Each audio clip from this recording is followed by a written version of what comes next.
আসসালামু আলাইকুম সুধী দর্শক, আমন্ত্রণ জানাচ্ছি আজকের রেসিপি দেখার জন্য। আজকের আয়োজনে আপনাদের জন্য রয়েছে খুবই সহজ একটা পুডিং রেসিপি, আর এই পুডিংটা বানানোর জন্য লাগে মাত্র 3টা উপকরণ। তো চলুন দেখে নেই আজকের এই সহজ এবং মজাদার পুডিং রেসিপি।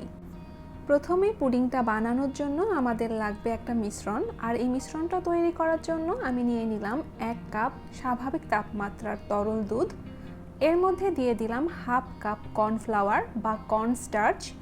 এখন খুব ভালো মতো এই কর্নফ্লাওয়ার এবং দুধ মিশিয়ে নিতে হবে। এটা মেশানো হয়ে গেলে এক সাইডে রেখে দেব, আর যে পাত্রে পুডিংটা সেট করব সেইটা নিয়ে নেব। এতে সামান্য পরিমাণ তেল দিয়ে একটা ব্রাশ দিয়ে খুব ভালো মতো এর চারি সাইডে মাখিয়ে নিব। এতে করে পুডিংটা যখন ডিমোল্ড করব খুব সহজেই বের হয়ে আসবে। এখন চুলায় একটা আমি প্যান বসিয়ে দিয়েছি। এর মধ্যে আমি হাফ কাপ চিনি দিয়ে দিলাম 1 টেবিল চামচ স্বাভাবিক তাপমাত্রার পানি। এরপর চুলা অন করে দিব, আর একটু স্প্যাচুলার সাহায্যে পানি ও চিনিটাকে ঠিক এরকম করে একটু ছড়িয়ে দিচ্ছি। এখন মিডিয়াম হিটে এটাকে রান্না হতে দিব। এই পর্যায়ে এই চিনি নাড়াচাড়া করার একদমই দরকার নেই। একটু পর এটা জাল হতে হতে দেখবেন এর চারি সাইড থেকে হালকা একটু কালার আসতে শুরু করেছে।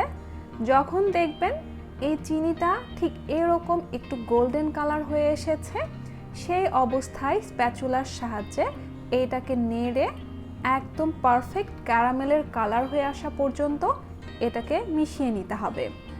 আর এই পর্যায়ে যখন পারফেক্ট কালার চলে আসবে, চুলার জাল কমিয়ে দিতে হবে একদম লোতে। এখন আমি এর মধ্যে 2 কাপ স্বাভাবিক তাপমাত্রার তরল দুধ দিয়ে দিলাম। এখন এইটাকে খুব ভালো মতো নেড়ে মিশিয়ে নিচ্ছি। এই পর্যায়ে কিন্তু এই ক্যারামেলটা জমাট বেঁধেই থাকবে। চুলার জাল হাই টু মিডিয়ামে রেখে এটাকে একটু এরকম করে নেড়ে রান্না করে নিলে আস্তে আস্তে ক্যারামেলটা দুধের সাথে মিশে যাবে। যখন ক্যারামেলটা ভালো মতো দুধের সাথে মিশে যাবে এবং দুধটা ফুটতে শুরু করবে, তখন এর মধ্যে কর্নফ্লাওয়ারের মিশ্রণটা দিয়ে দিতে হবে। তবে তার আগে খুব ভালো মতো আবারও মিশ্রণটাকে একটা চামচের সাহায্যে মিশিয়ে নিতে হবে। আর কর্নফ্লাওয়ারের মিশ্রণটা এর মধ্যে দেওয়ার আগে চুলার জাল আবারও লো করে দিতে হবে।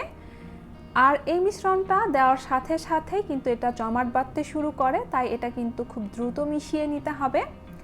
এর জন্য আমি একটা হুইস্ক ব্যবহার করছি, এতে করে কাজটা সহজ হয়। খুব ভালো মতো এটাকে মিশিয়ে নিতে হবে। আর যখন দেখবেন এইটার ঘনত্ব ঠিক এরকম গাঢ় হয়ে গিয়েছে, সেই পর্যায়ে চুলার জাল কিন্তু বন্ধ করে দিতে হবে। আর এই পুডিংটা পারফেক্ট হওয়ার মূল সিক্রেটই হলো এর ঘনত্বটা পারফেক্ট হতে হবে। পুডিংয়ের এই মিশ্রণটা যদি পাতলা হয় তাহলে কিন্তু পুডিংটা খুব ভালো মতো সেট হবে না, তাই অবশ্যই এর ঘনত্ব ঠিক এরকম হতে হবে।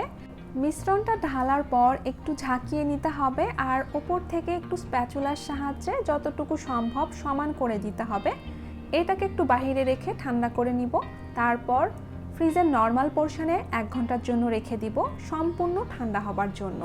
এতে করে পুডিংটা খুব ভালো মতো সেট হবে, আর এটা ঠান্ডা ঠান্ডা হবে, খেতেও বেশ মজার হবে। এখন আমি পুডিংটাকে ডিমোল্ড করে নিচ্ছি। এর জন্য আমি একটা প্লেট নিয়ে নিলাম। প্লেটটাকে ঠিক এইভাবে ফোল্ড করে নিয়ে পুডিংটাকে বের করে নিচ্ছি। এখন পুডিংয়ের ওপরে আমি কিছুটা গার্নিশিং করে দিব। এর জন্য আমি মিল্ক পাউডার নিয়ে নিয়েছি। মিল্ক পাউডারটাকে ঠিক এইভাবে সমান করে ছড়িয়ে দিচ্ছি। তারপর কিছুটা চেরি কুচি ও পেস্তা বাদাম কুচি দিয়ে এটাকে এরকম করে ডেকোরেট করে নিচ্ছি। এখন আমি পুডিংটাকে কেটে দেখাচ্ছি এটা কতটা পারফেক্টভাবে জমেছে তা হয়তো আপনারা দেখেই বুঝতে পারছেন। আপনাদের যাদের কাছে আগার আগার বা চাইনা গ্রাস নেই, তারা কিন্তু খুব সহজেই এইভাবে কর্নফ্লাওয়ার দিয়ে এই পুডিংটা বানিয়ে নিতে পারেন।